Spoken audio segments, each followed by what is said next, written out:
All right. Jen, thank you so much. Jen McFarland, thank you so much for joining us here today. Really appreciate it. We are looking forward to your presentation. And so you've got control of the, the screen. I'm going to let you launch your program and get going. And Elizabeth and I will behind the scenes monitor the chat and interrupt if folks have additional questions. All right. Well, thank you so much for having me, Hillsboro Chamber and Elizabeth Case for making the introduction. So what we're going to talk about today, let me minimize this a little bit so I can see my own presentation. What we're going to talk about today is managing your digital footprint, and then also not just all the time, but strategies through COVID and beyond, because we're kind of in, as you know, this phase of stay-at-home orders are starting to open up. And so we need to kind of figure out the path ahead for how to navigate that. So what we're going to talk about is very briefly who I am, but primarily the 10,000 foot view of what is digital marketing, and then what we know about consumer behavior since COVID, and then the most important steps that you can take right now to navigate ahead, which is Google My Business, a few things with your website, integrating e-commerce or having some sort of online presence with your products, email marketing, and then social media. We have a lot of ground to cover, so I'm not going to spend a lot of time talking about myself. I do have 25 years of experience in training and executive experience in leadership, digital marketing, and strategic project planning. So a lot of what we're going to talk about today is actually part of a program that I co-created with Prosper Portland's digital inclusive business network, where we go out for about 2 years. We've been helping small businesses is everybody on mute? Okay. We help small businesses get all the foundational pieces that they need in order to manage their business online. So what is digital marketing? A lot of times we think of digital marketing as just being all of these techie bits that are out there in the digital space, but actually digital marketing is both done online and offline. So what that means is when you meet people networking or through word of mouth in different spaces, it's really important that what people see online is a reflection of whatever those conversations are. So it's really done offline and online. It also means that, you need computers and all kinds of digital tools in order to even have things like a business card. So all of these things need to be talking to each other. And that's one of the most important things about digital marketing. So as we talk through things, it's really important to know that we're not saying, throw the baby out with the bathwater, don't network with people, even now when it's online. What we're actually saying is that digital marketing can add to everything that you're already doing. And in fact, we encourage people to add some things to this whole palette of what's going on for your business, so that you always have different touch points that are important in the digital space. And it's really important. I love this book. It's a book that I recommend to everybody by Mark Schaefer. It's called Marketing Rebellion.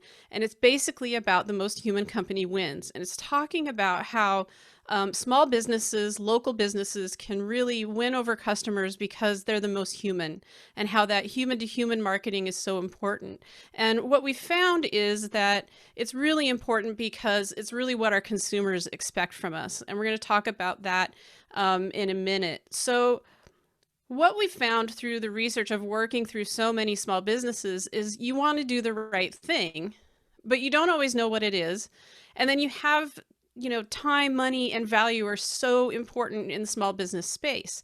So you have limited time and staff, and you don't have enough money to do things over and over and over again. So you need the highest value that takes the least amount of time and isn't going to overstretch your budget. And when all of those things are lined up, what you really find is this sweet spot of everything starting to come together. So when we talk to small business owners, what they tell us again and again is that it's incredibly noisy out there. And I think, as all of you know, our friends know what worked for them. So they're willing to share it with you, whether they're a business owner or not. And then family members, they love you and they want what's best for you, but it may not be what's actually best for you.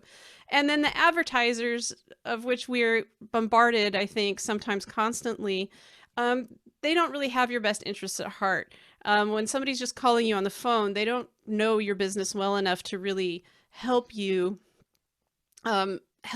immediately with something. They're just selling a product. So in this messy marketplace, and and then we all have to acknowledge that, there are shiny objects out there everywhere, not just the safe cat videos, but we're constantly bombarded on things like social media about that new shiny marketing tool that's really going to help us solve all of our problems. And what this can create are like real budget impacts. Like we can end up spending so much money on so many things that really don't help us get ahead in our businesses. So what the work that I've been doing a lot is really helping people to dismantle all of these things that we're being told and sold, so that you can sort through all of that noise and make the key decisions that you need for your business. So the average local business is contacted by a salesperson about 24 times a month. When I give this presentation around the state, this is an abbreviated version actually of like a 3-hour workshop that I've given throughout Oregon. What we tell people is, yes, paid advertising, coupons, direct mail, print radio, all of these things, affiliate marketing, all of it works except for Yelp ads. Sorry, don't ever buy ads from Yelp. We have to give that disclaimer every time. Don't buy ads from Yelp. But by and large, all of these things really work. It's just about the sequencing of when it's really important to bring some of these different elements into your digital footprint.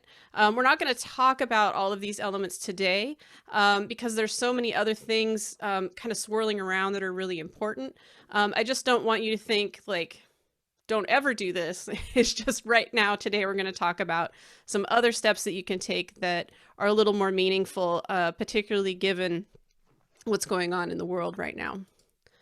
So when we talk about the red circle is really the heart of what we're going to be talking about today. And you'll notice that these are considered like business builders. These are all kind of things in the attraction space. And then social media, if you notice, if you look at this pyramid from the bottom to the top, it's really about the foundations are what you need first, and then the business builders, and then, the paid social. And a lot of times people skip ahead to things like landing pages and PR, but if you don't have like the strong foundational pieces, you're not going to get as much out of it. So if you think about building a house, you need to have like the concrete foundation, and you need to think about things like social media and blogs and paid search is more about like installing French drains at the end of the building project. So I really encourage people to do things like building things in as much order as we can. Now, some of you may or may not have a website. We're going to talk about some things that you can do if you don't have a website. Sometimes circumstances like COVID-19 mean that we have to kind of skip ahead a little bit, and then we can always build a strong foundation a little bit later. So what we're going to be talking about is more of the central part of this pyramid, which is, which is really about, getting people in the business building mindset around their digital marketing. So really what we're talking about is limiting the options to a few key priorities to get the biggest results. And this is, in my work with small businesses, this is really the heart of the matter. And certainly during COVID-19, it's really the heart of the matter as well, which is if you can focus on a few key things and execute them well, you'll get the biggest results instead of I'm going to try this and I'm going to try a little bit of this.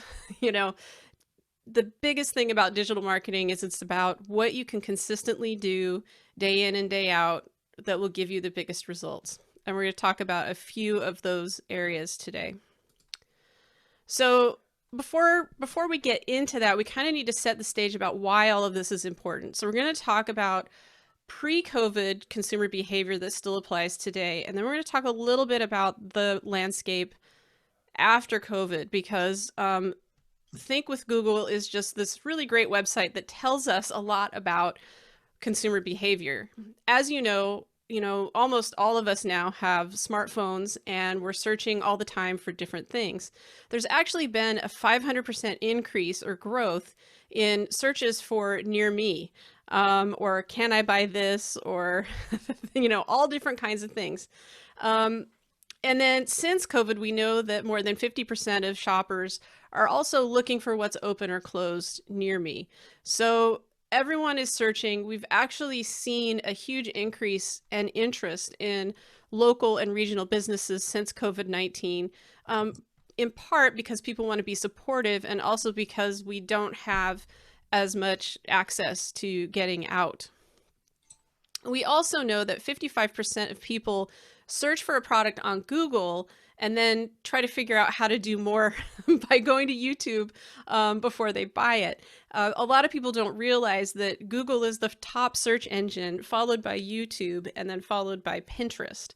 So people are always searching for products that they're interested in buying. In fact, 81% of consumers are always searching. And I always encourage business owners to think about their own search patterns and then realize that that's exactly what their customers are doing as well.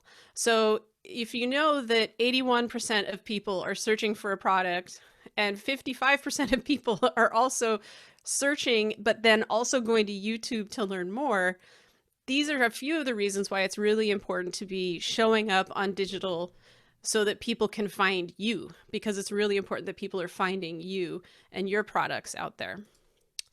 And as we all know, mobile friendly is no longer optional. One of the reasons that we'll talk about, there are specific website platforms that I recommend is because some platforms are more mobile friendly than others. And people have, especially since COVID, really high expectations that they can buy things on their phones because they're on their phones all the time and they're searching for things and they need to find it. So mobile friendly is no longer optional. And these statistics always just totally blow me. They just blow my mind. And people are looking for reviews, and 97% of shoppers read online reviews before making a purchase. That's not necessarily astounding. What is astounding is that 88% say they believe reviews as much as a personal recommendation from a friend.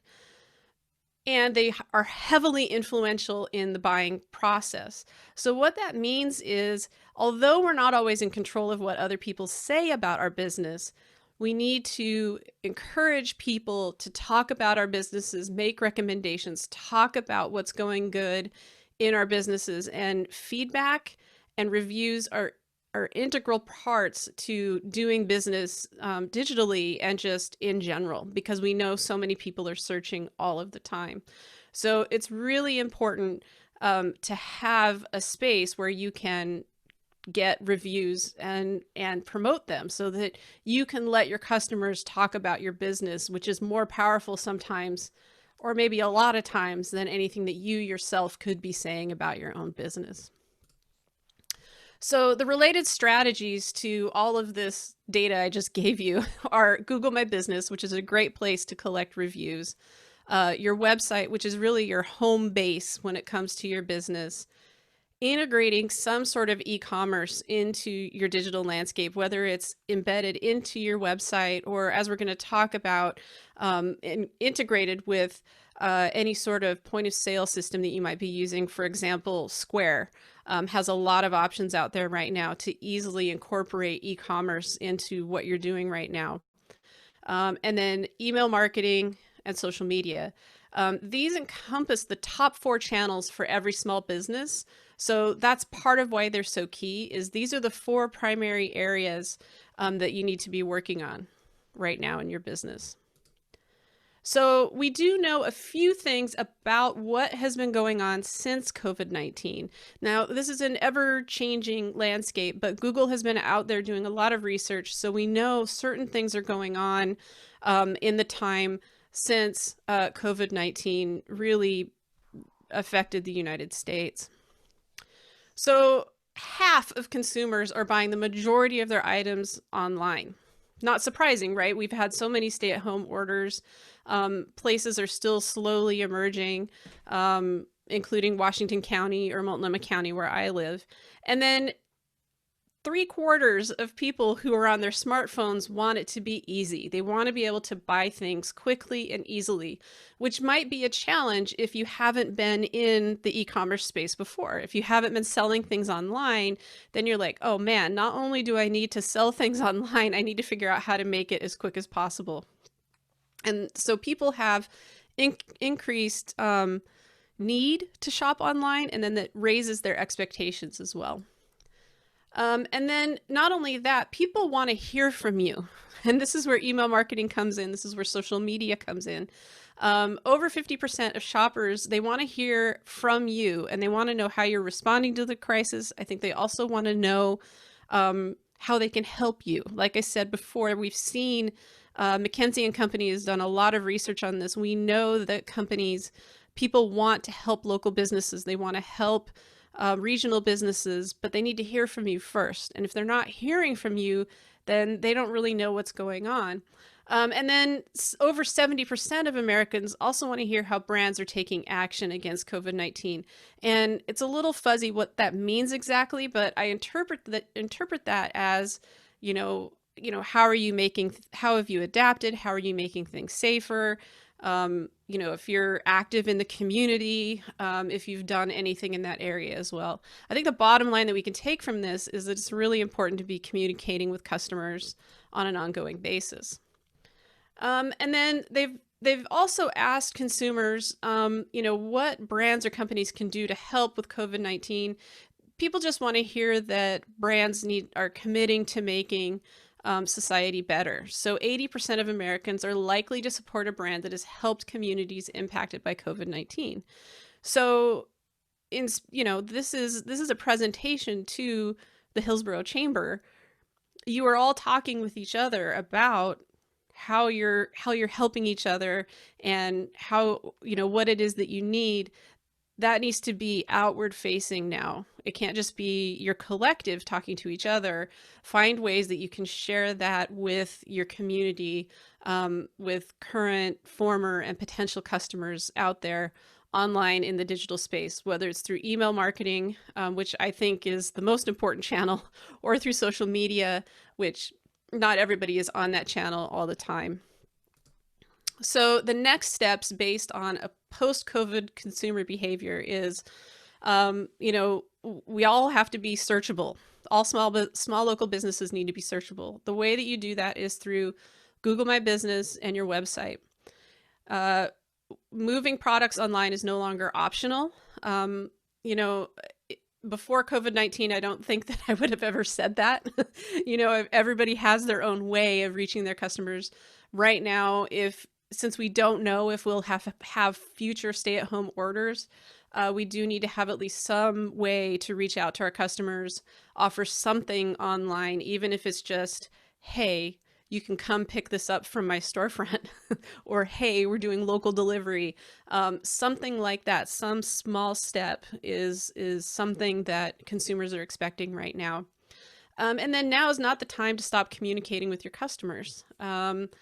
Before we got started, I was talking about a company that I've been working with, my co-working space, and how, they basically stopped communicating with people as soon as COVID-19 hit, and it didn't go very well. Like, none of us knew what was going on.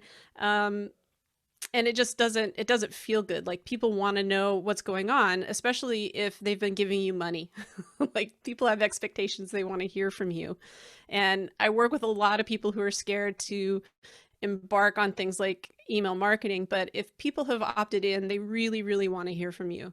And now is the time to kind of at least do something once a month, anything to kind of talk to your customers. So let's dive in.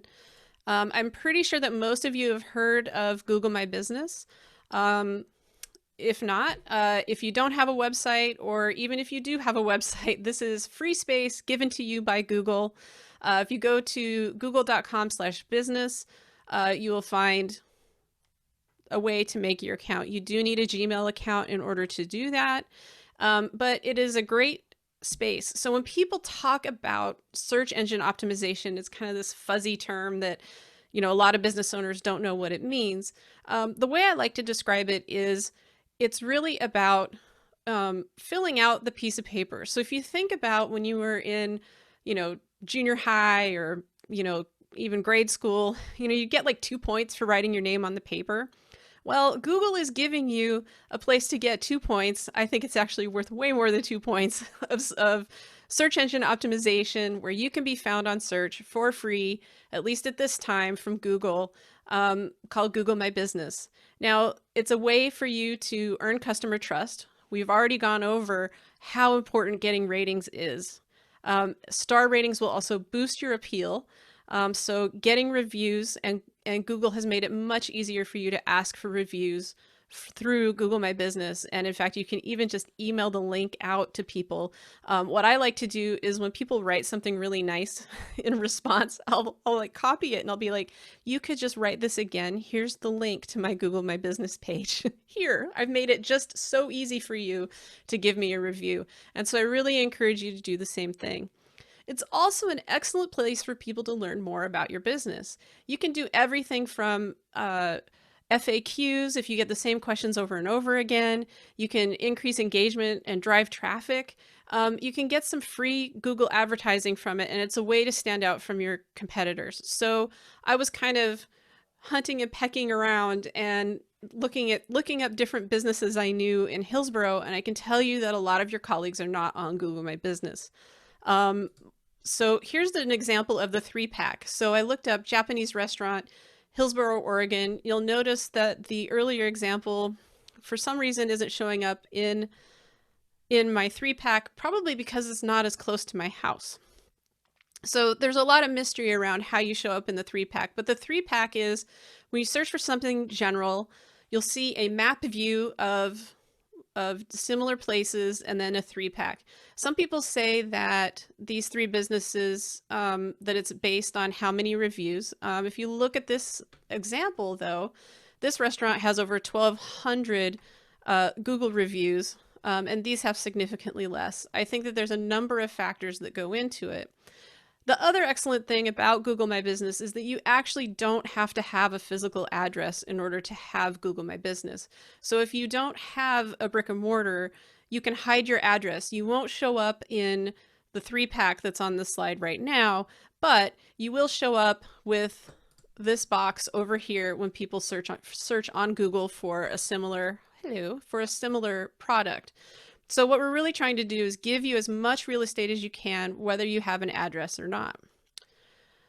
Some of the other features of Google My Business are you have space to put in your services, put in your business description, a link to your website, and you can also post events, specials, blog posts, and you get to track all of the information of how people are finding you through Google.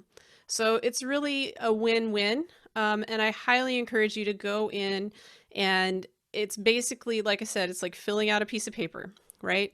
The most important thing when it comes to Google My Business and other search engine optimization is to remember that these are computers.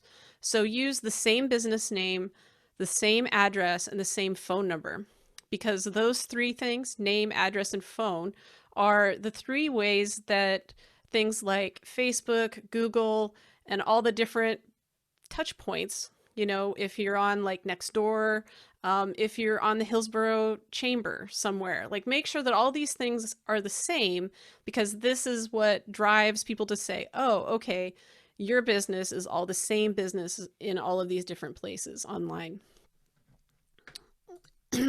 Something that a lot of people don't know about or they don't talk about is another advantage of having a Google My Business profile and getting a few reviews is that there's a marketing kit with Google. This is all free. So you go to marketingkit.withgoogle.com, you get a few reviews, and then Google will generate these graphics. Now, these graphics, these are my graphics because I don't want to be a creeper and look up somebody else's business.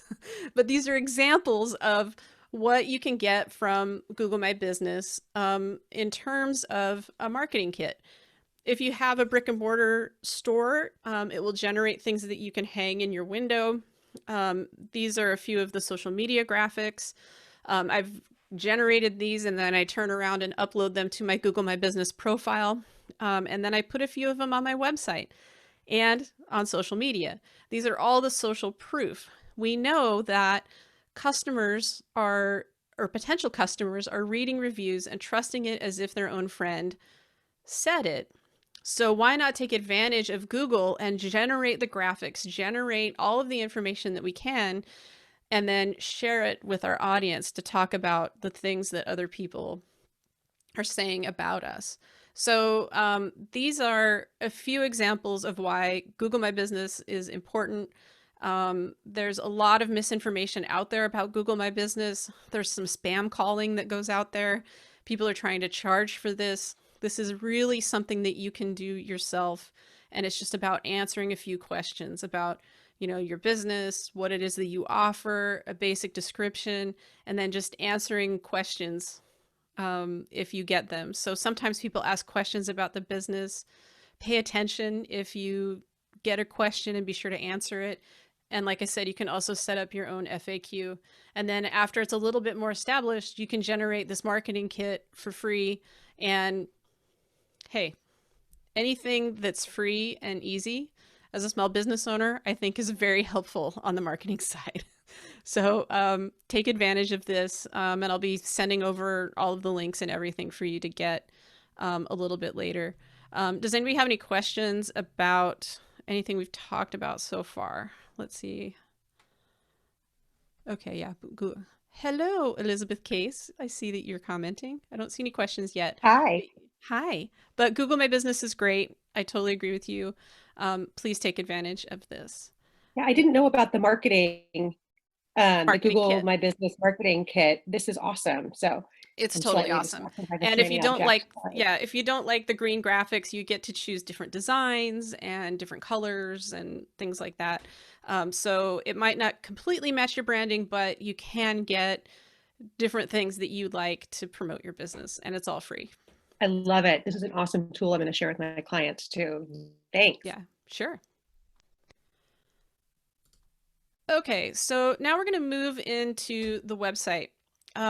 Just a few basic things. So a lot of what we're going to talk about is around Squarespace, Shopify, and WordPress. These are the three primary platforms that I recommend for business. And let me tell you why. They're the three best for search engine optimization. I know a lot of people like Wix and Weebly and even the GoDaddy Builder. These three platforms, Squarespace, Shopify, and WordPress, are coded the best. They offer opportunities to enter and change different things for search engine optimization, meaning you can write a title and a description very easily, and it'll show up because it's also coded well. If we pulled up a Wix website, a basic Wix website, and a basic Squarespace website, you would see the difference in the miles of code that it takes. And so Google gets bored and says, well, I don't really know what this Wix website is about. I'm going to move on. And that's part of why businesses can't rank. The other thing that happens a lot with platforms outside of these top three is for businesses, they find that it doesn't do as much for them and they eventually have to move off of it. And if you're having to move off of, say, a Wix website you've had for years, it will be really discouraging for you because it's not portable. You can't move it to another platform very easily, which is why if you do like a ton of research and get into what a lot of web developers and people say, there's concern about whether or not you actually own your content. I think you do own your content on a Wix website. You just can't take it anywhere. They've kind of locked you in a little bit of a content jail. So there are a lot of reasons why these three platforms are recommended. I am going to give you some options for adding e-commerce if you're not using one of these three platforms, but I am going to be primarily focusing on these three. So it's really important not to have a splash page. So that would be where you're asking people to click to enter. I kind of took this off my slides and then I saw a splash page like 2 weeks ago and I was like, whoa, no, people are still doing that. What we want is your website should be a roadmap guiding people to one specific thing on each page. And if you're making people click to even see stuff, people are going to go away because you have less than 10 seconds, really less than 5 seconds to make an impression. So make sure that your website is a roadmap, not a treasure hunt, and make sure it's mobile friendly. Here's a link for testing for whether or not it's mobile friendly. Clear navigation, so that means people understand not a lot of words that don't make sense to the outside world. I think we all can be talking a lot of jargon, so make sure that you're not using jargon, particularly as you guide people, and then having strong calls to action. A call to action is what it is that you want people to do when they go to a particular web page. So a call to action could be like buy now, call, get a quote, different things like that. So think about it as what you want your customers to do when they go to a specific page on your website. And then there's actually the content. So what is the most effective content is when it's informative, authentic, and it should be reflective of whatever voice you use. Again, the digital marketing space is very much the translation of that time when somebody meets you in person and then they just go to your website and it's a continuation of that conversation. So think about it in terms of why a customer needs to choose you. Again, it's like Google My Business, answering those most common questions, and then understanding that testimonials and reviews are some of the most powerful content that you can have. And there are a few ways that you can do this. So these are business website essentials. So I talk to a lot of business owners who don't want to put their picture on their website. They also don't really want to talk about their own story. But if you're a small local business owner, your story is really what people want to hear. They want to know why they need to buy from you because they can buy widgets from anybody. They can buy your product from anybody. What differentiates you from the big guys is this. It's the story. It's, you know, the press, the media, the awards, the testimonials, all of the things that make you unique. So they need to be included in there. This is not a place to be shy about all the great things that people have said about you. This is your spot. This is your spot to include it. So be sure that you have a founder story, any press or media or awards. It needs to be easy for people to get to it, any testimonials. And then people need to know where to buy and how to buy from you. It's amazing how many times I see websites where people aren't clear about like what they're offering and then how to get it. So you have to remember that you're going to have a lot of people who come. Many visitors are coming to your website one time. If you want them to come back, make it as easy as possible for people to engage with you. And then one page per product or service. So they say a confused mind doesn't buy, and this is true about products or services on your website. So one page per product. You can have a page with all of your products, but then make sure you have a learn more and it's just that one product on there. So what does this look like in practice? So if you think about it, I think this is a really good model for what a typical small business website needs to look like. You know, logo in the left-hand corner, a call to action, which again could be quote, buy now, call me. A lot of people cringe when they think about having their phone number in the upper right-hand corner. It's really just giving people a quick and easy way to contact you. So it doesn't have to be your phone number, but it has to be something that makes it clear how people can reach you. Because again, you're a small local business. People want to contact you. It's different than if they're talking to some major corporation. And then as you'll notice, all of the content that we talked about just a second ago is laid out in a nice clean way across the top in the navigation. See how clean that is and easy it is for people to find the information not only about you, but where to find you, how to buy. Sometimes people want to do wholesale. And I'll work with like farms and different people, and they're like, well, I really want to get into restaurants. And I'm like, well, I don't see that on your website. You need to tell people that you want to be in restaurants. You know, you need to tell people if you want to do wholesale business or a business of scale. Remember, this is your space to really share with people who you are, what you do, and then how you shine the best. And then if you look at this bottom area where it says business name, address, email, This is called the footer. So the footer is on every single page of your website. So there are a few key elements that are really important to put in the footer of your website, mostly because you don't have to put it then on every single page. And then you're also reminding people again and again of your business name, address. If you don't have an address, you just put in whatever contact information you do have. So phone number, email, something like that. This is also where you can put social links. Be sure to check your social links. Make sure that you haven't changed a social handle or something, or that you don't have just the, the standard social links, but they go to like, facebook.com instead of your own page. I see that a lot. So include your social links. And then one of the most important things that you can put in the footer of your website is to subscribe. And I think that Elizabeth Case, who's on this call, would agree with me that if you don't ask people to subscribe, then they won't. But if you ask people to subscribe, you might be surprised at how many people will subscribe to your newsletter just because you ask. Now, what I tell a lot of people, and I know that in the beginning I said how important it is to communicate with people. What I tell a lot of businesses in the pre-COVID time is collect email addresses and then communicate with people when you're ready. Because a lot of people are very reticent. They're very hesitant to add a subscription link to their website because they're like, oh, I'm not ready to email people yet.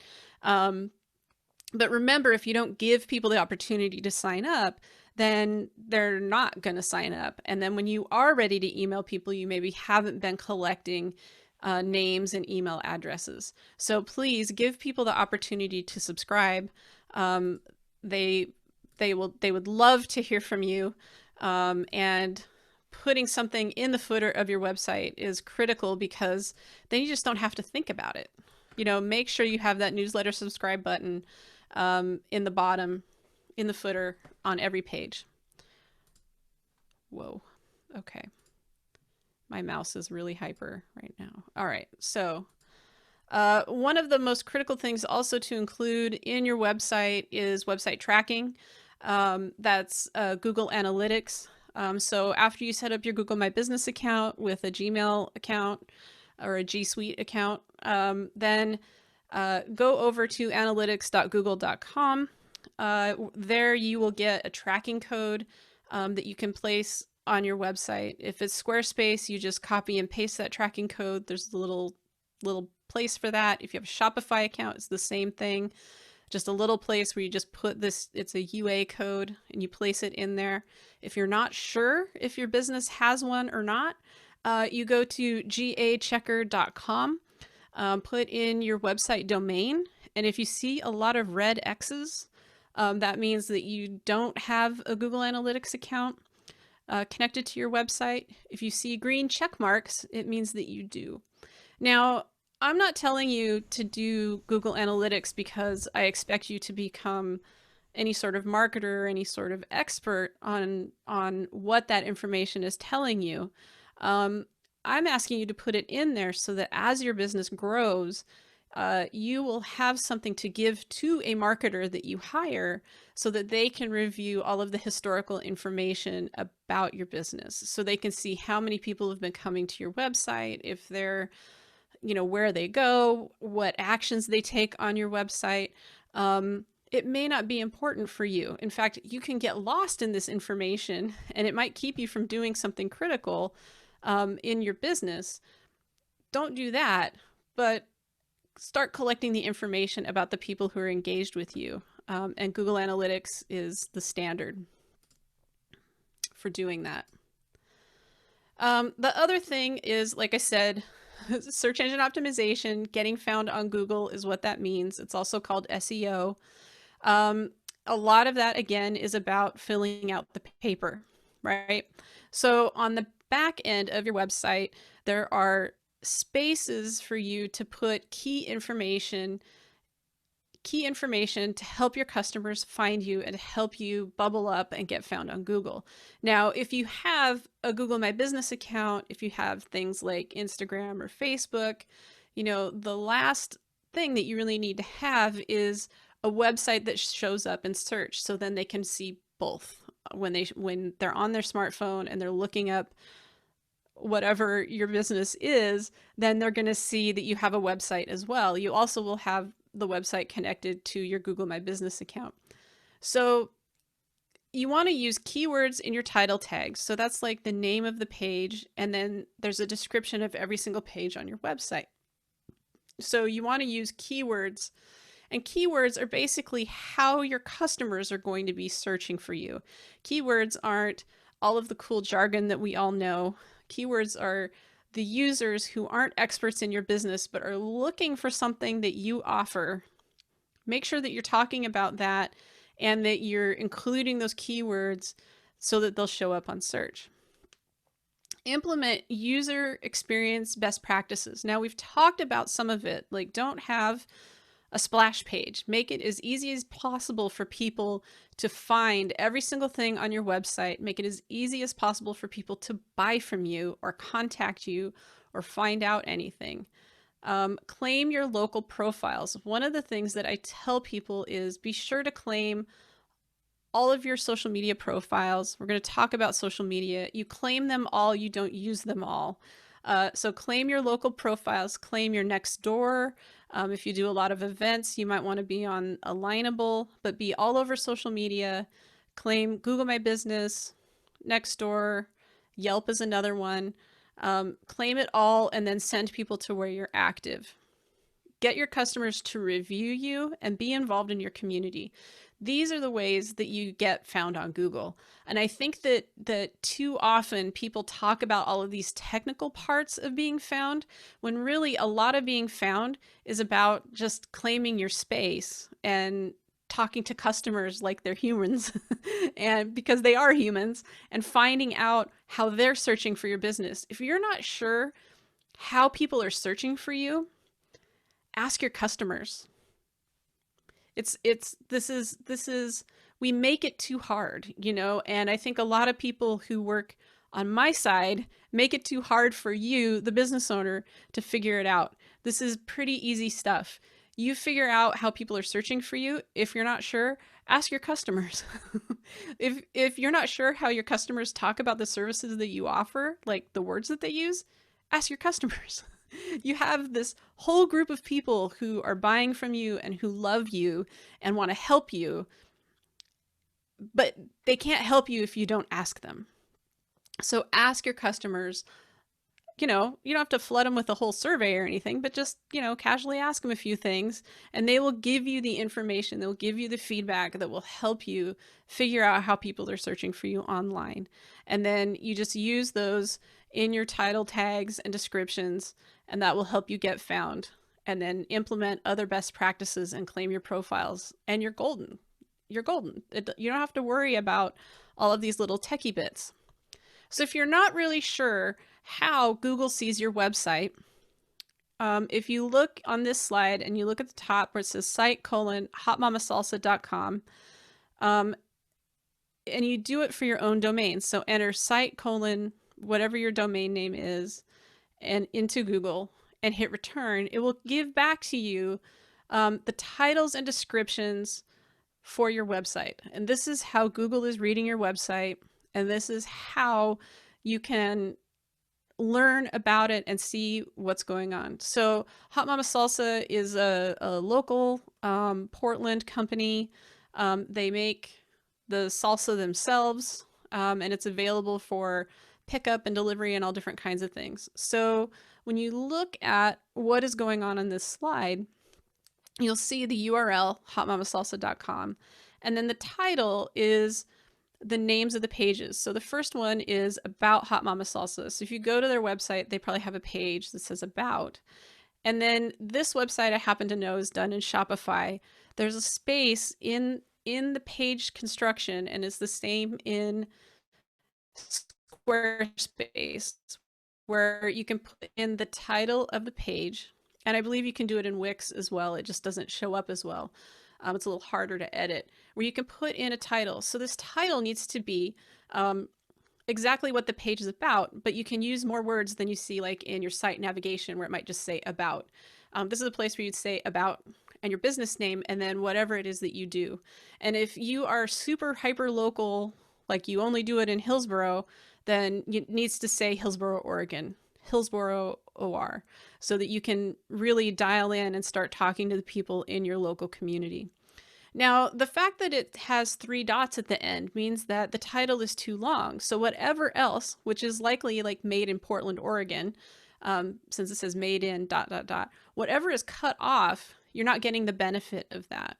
And there are different websites you can go to. I can follow up with an email about how long the titles and descriptions are, so you can kind of see. So anything that is too long, you're not getting the benefit of that. So as you notice on the description highlight, it's also too long, but they're looking, they're looking for and trying to write it in a way that people will understand. If you're looking for pickup locations or different reasons why they can't be shipped, they're giving you this information. If you look below where it says contact Hot Mama Salsa Portland, Oregon, well, what's in the description? Exactly how to contact them. I would probably add something else in the description, like, want to contact Hot Mama Salsa in Portland, Oregon? Here's our email address and phone number, something like that. Make it sound like a human wrote it and a human is searching for it. Google will penalize you if you just put in like a keyword over and over and over again. That's called keyword stuffing. So you want to really use sentences and phrases that are common for how people are going to search for your business. And the ways that you do this, again, in Squarespace, they actually have a tab now that's SEO, and you can enter in the title and description, and it'll tell you how long it can be. It's the same way on Shopify. If you're using a WordPress website, there is a plugin that's excellent called Yoast. And at the bottom of every page, you can put in the title and description for that page. And they'll, in some iterations of it, they will even show you a preview of what that looks like. And it's really helpful, I think, for business owners to see that, type that stuff in, see what it looks like in a preview. Just know that as you go through and make some of these changes, it does take, it can take 2 weeks or a month for Google to catch up with any of these changes. So don't like make the change and then just like race over to Google and expect to see it. It does take some time for these changes to take effect, but they will take effect and you'll start to see an impact from that. Yeah, Yoast is super helpful. It's a really great program. And Yoast also, if you have a WordPress website, has different parts for like Yoast Local and different things. But if you just have the basic free Yoast, that will take you pretty far. I'm not asking you to buy a bunch of stuff. It just kind of uses what's out there and take advantage of it. So the next step, based on what we know about our post-COVID consumer behavior, is to really look at e-commerce. So it doesn't look like we're going to have a lot of time to talk about social media. I think that's actually okay. I'll send the slides over so that we can, so that you can review some of that later. E-commerce is really key right now, but it is a really big step. So there are a few different options for e-commerce. You can do delivery, like a lot of times like local delivery, pickup at your location, or shipping out. So what I want to encourage you to do is to use the best solution, which is one that integrates with what you're already doing and is relatively easy for you to implement, because you might be feeling pressure to integrate e-commerce on the fly and relatively quickly. So in terms of the website platforms that we've been talking about, Squarespace is the simple, best option for newer businesses who have like less than 10 products, probably a lot that is delivery or pickup. Shopify is really more advanced, and it's really for people with a substantial online amount of products that they want to do. Shopify is great if you also have brick and mortar and want to expand long-term into online, because they have a point of sale system that ties it all together along with your inventory. WordPress is good for established businesses that may or may not have a lot of online products. The best integration for somebody with a WordPress website out there is Shopify Lite, which a lot of people don't talk about. It's excellent because it's an easy no-code option. Basically, with Squarespace, Shopify, and WordPress, you could add e-commerce relatively easy without having to know a lot of code. If you want to have like a full-blown store, you might have to use WooCommerce. If you just want to add a few products, Shopify Lite, it's $9 a month, and you can have, you set up your products. It will show up in Facebook, which is big for a lot of people, automatically on your Facebook page if you connect it. And it adds the buy button and the cart to your website so that you can take orders on WordPress on your website right away. If you're not using Squarespace, Shopify, or WordPress, the good news is that Shopify Lite will also integrate a cart into your Wix or Weebly site. This is really great, Square is offering online shopping sites for free for pickup or delivery. Now, don't confuse Square with Squarespace. Square is how you're taking payments, right? So your online payment, your point of sale system is giving you, if you use Square, a free pickup or delivery option. I believe Clover is also offering something similar. And then you can also, if you use MailChimp, integrate MailChimp landing pages into as a way to just say, here, I'm selling this product. It will integrate with Square, and then it's a super easy half step to email your customers about what you're offering online. So there are a lot of different ways, a lot of different options. Here's a chart to maybe help you with your decision making in terms of easier to use. That's what's easier for you as a business owner to implement versus more robust. So you'll see that like WordPress and WooCommerce is more robust, but it's also more complex, harder for you to use as a business owner. There's also the horizontal line, which is primarily offline and primarily online. So if you are moving long-term into online sales, Shopify is for you. It's a little more difficult to use than Shopify Lite, but it's really what's going to get you the furthest if you are looking to do primarily online sales. If you just have a few products, Squarespace is great.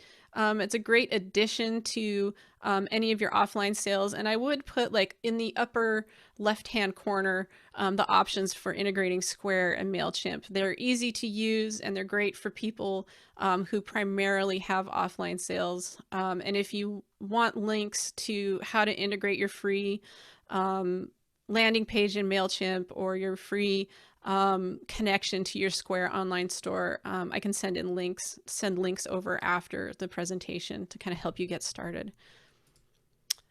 So I can't tell you enough how important email marketing is. A lot of times people put social media above email marketing, and it's just not true. Social media might be easier to do, but email marketing is consistently more effective, particularly in the small business space. So your customers want to hear from you. Like I said, collect those emails on every page of your website by putting it in the footer. Newsletters and promotional emails get more visibility than unpaid social. It's just a fact. I mean, people don't go on social media.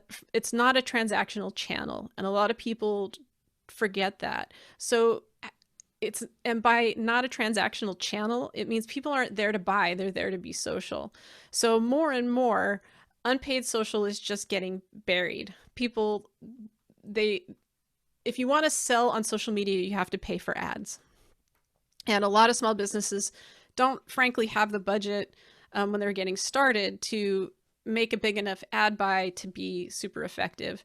That's true in Facebook, and it's also increasingly becoming true in Instagram.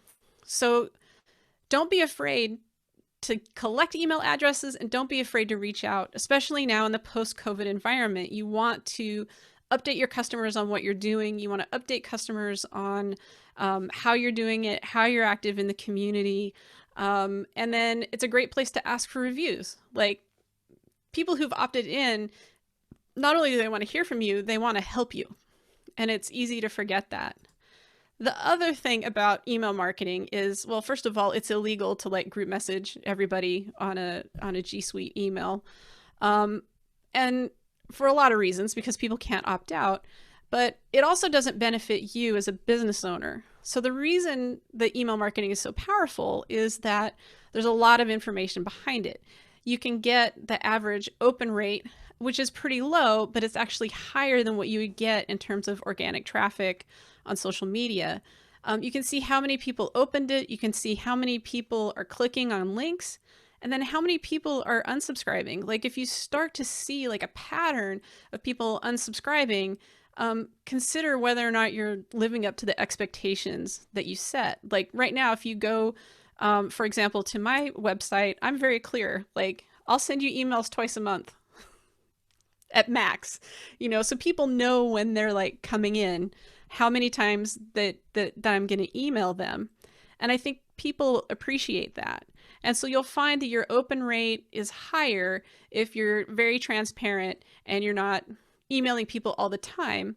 But don't come out in a blaze of glory and email people all the time and then ghost them and not email, because then when you do email 6 months later, they're going to be like, who are you?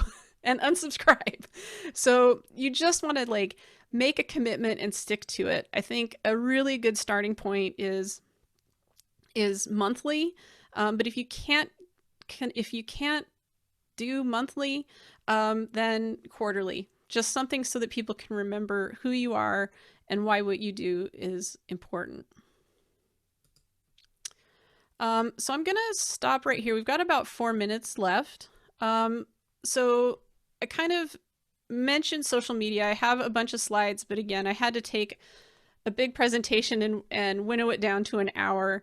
A few things I will say about social media is people aren't on it all the time. And you really have to know your customers in order to be effective at social media.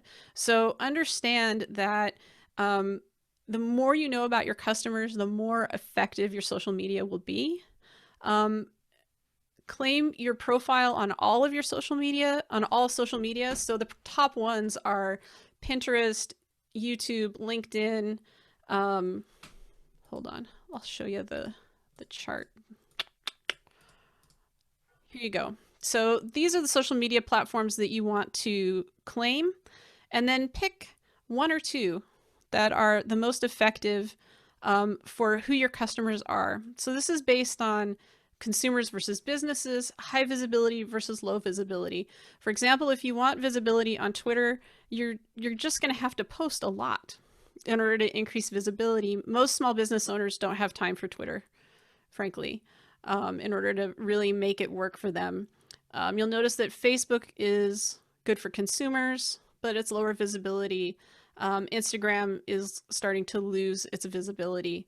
So what I would say is, at a high level, look at this chart and then, claim the profiles for everything and then send people to the places where you're active.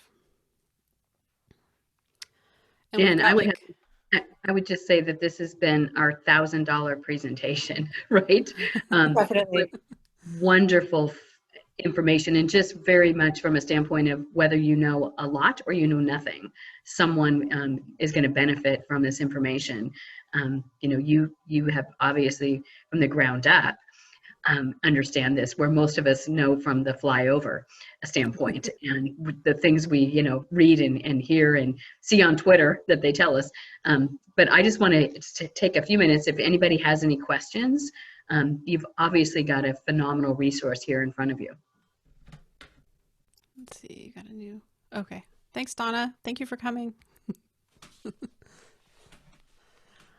Just fabulous information. Again, I think that when I look at the Chamber and where we've been during the COVID-19, and we've really pivoted to daily emails, where before we would be like, if we sent anything out more than twice a week, we would, feel shameful for a month.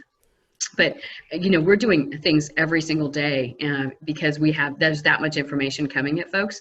And we have established ourselves as being sort of a trusted resource. So our open rates are, probably, our view rates are 26, 28%.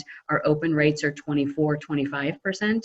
They're numbers we have not ever seen or experienced. And I don't know if that's good or not, but it feels good from where we were at.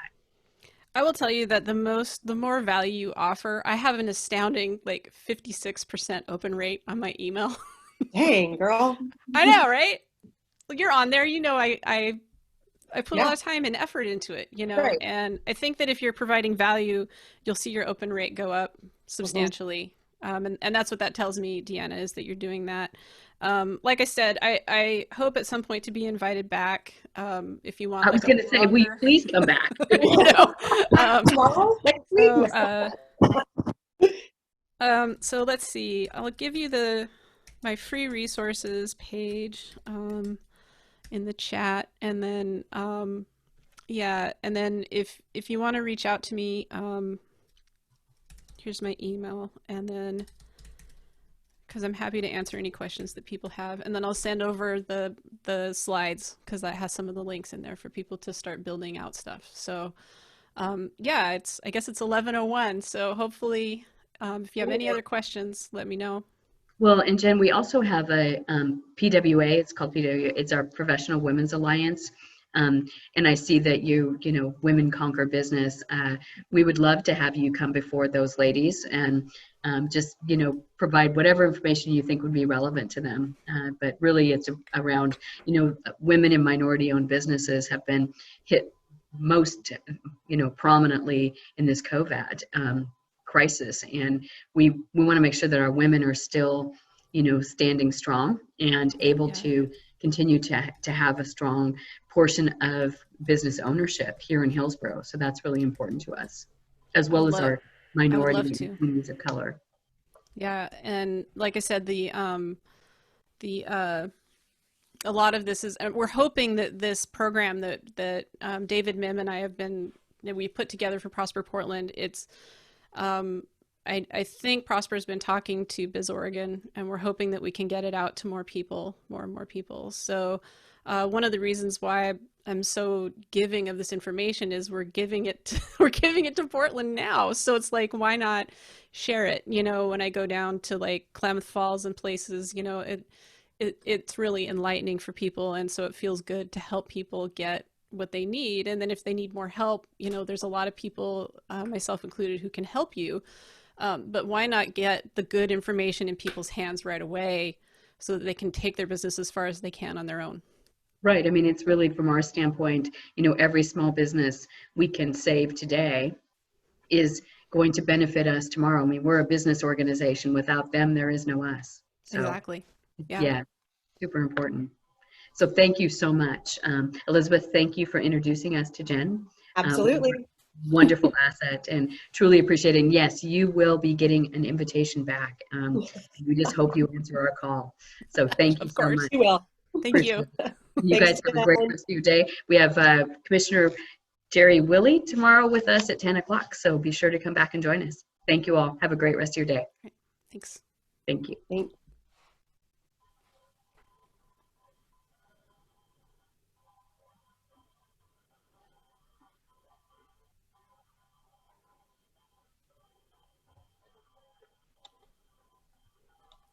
Deanna, do you have an email address so I can send that presentation to you? I do. It's Deanna, DEANNAP at hillchamber.org. Okay. Yeah, so I'll send over the whole thing. There were a lot of slides at the end about social media and hashtags and stuff like that. So I'd like to get all that over to people too. Thank you very much, and we'll Awesome. having you come back and continue the program would be awesome. Just I love your approach to it. It's very, sort of foundational and fundamental and rational, and it clears out. There's so much noise out there. It really does, from a scientific standpoint, right? As opposed to a gut check, which oftentimes in these kinds of things our guts are a little bit off, right?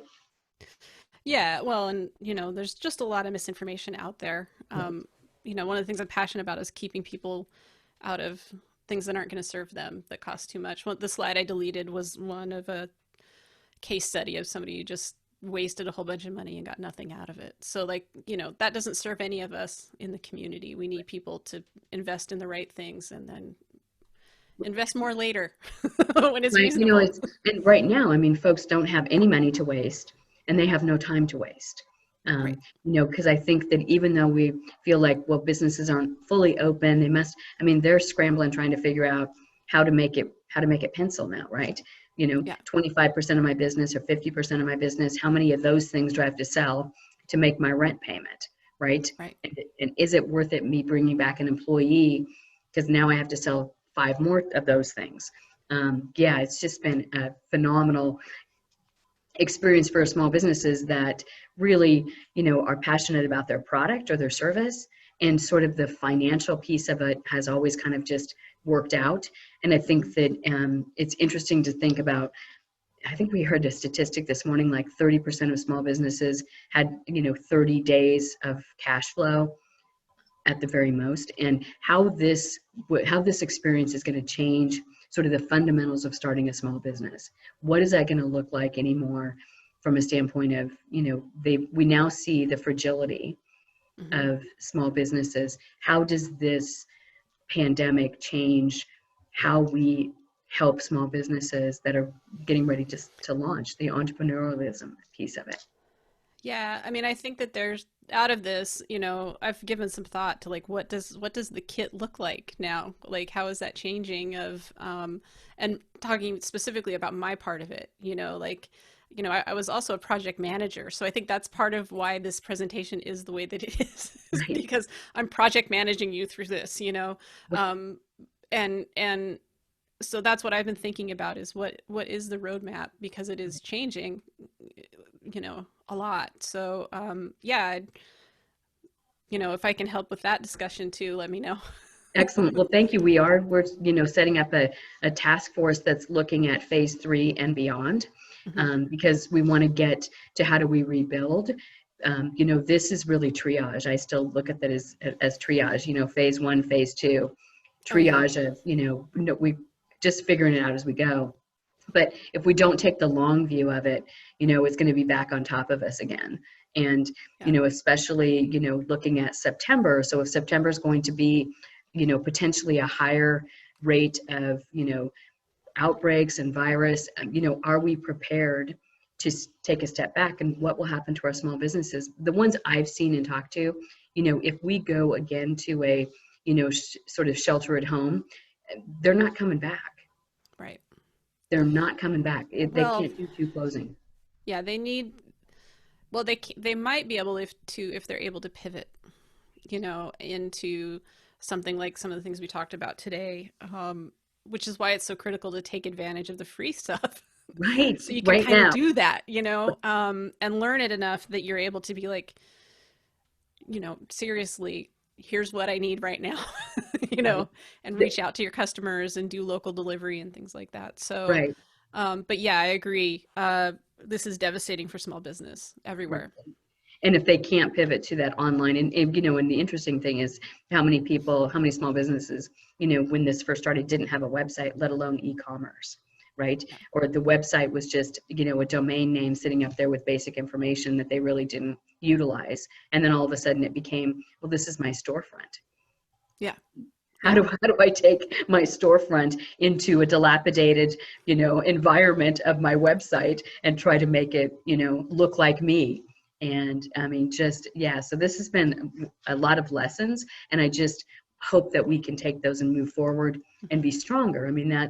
That hopefully is the outcome of all this, is that we end up being a stronger, more resilient small business community that'll benefit, us for generations. All of us. Yeah, totally. Yeah. I just appreciate they're working on these hard questions. Thank you so much. And again, it was great to meet you, and really appreciate your time for us today. Cool. Thank you very much. I'll talk to you later. Okay. Bye. Bye-bye.